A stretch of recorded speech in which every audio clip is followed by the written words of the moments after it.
মেয়েদেরকে cyber bullying করে, মেয়েদেরকে হ্যারাসমেন্ট করে, আমরা এগুলোর বিচার চাই। আমার লয়ারকে শেষ করে দিবে এরকম হুমকি দিচ্ছে, আমাকে শেষ করে দিবে।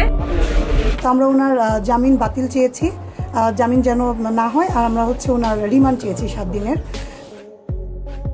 অবশেষে 7 দিনের রিমান্ডে তনির প্রথম স্বামী শোয়েব ও সাংবাদিক আকাশ নিবিড়।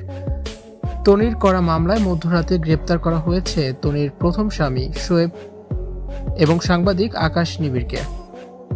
গেল কয়েকদিন ধরেই রুবায়েত ফাতেমা তনির বিরুদ্ধে নানান অভিযোগ তুলেছেন তার প্রথম স্বামী শোয়েব ইসলাম। মেয়ে সানভিকে তার কাছে যেতে দেয় না রুবায়েত ফাতেমা তনি। মেয়ের ভবিষ্যৎ নিয়েও শঙ্কিত তনির প্রথম স্বামী। মেয়েকে তিনি ফেরত চান তনির কাছে। এছাড়াও রুবায়েত ফাতেমা তনি তাকে ডিভোর্স না দিয়ে সাদাত রহমানকে বিয়ে করেছেন, এমনই চাঞ্চল্যকর তথ্য দিয়েছেন তনির প্রথম স্বামী শোয়েব ইসলাম। জানিয়ে মিডিয়া অঙ্গন জুড়ে ব্যাপক আলোচনা চলছে। সাংবাদিক আকাশ নিবিড় রুবায়েত ফাতেমা তনির প্রথম স্বামীকে মিডিয়ার সামনে এনেছেন।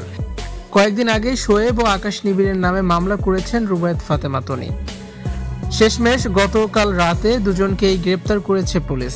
আজ আদালতে সাক্ষ্য দিতে গিয়েছেন রুবায়েত ফাতেমা তনি। তনি বলেন, সাংবাদিক আকাশ নিবিড়ের সাথে হাত মিলিয়েছেন তার প্রথম স্বামী শোয়েব। তাদের কাজই তনির ভাবমূর্তি নষ্ট করা।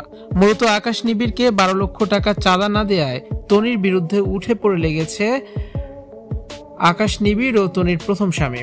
তাকে ফাঁসাতে নানান অভিযোগ তুলেছে সোশ্যাল মিডিয়ায়। তনির আইনজীবী 7 দিনের রিমান্ড আবেদন করেছেন তাদের। আদালত থেকে বের হয়ে রুবায়েত ফাতেমা তনি বলেন, প্রতিদিনই তাকে নিয়ে মিথ্যে বিভ্রান্তিমূলক কথা বলে যাচ্ছে তার প্রথম স্বামী। এতে করে তার মানহানি হচ্ছে। তার মেয়ের ভবিষ্যৎ এখন হুমকির মুখে। তার মেয়ে ডিপ্রেসড, সে এখন ট্রমাটাইজড হয়ে গেছে।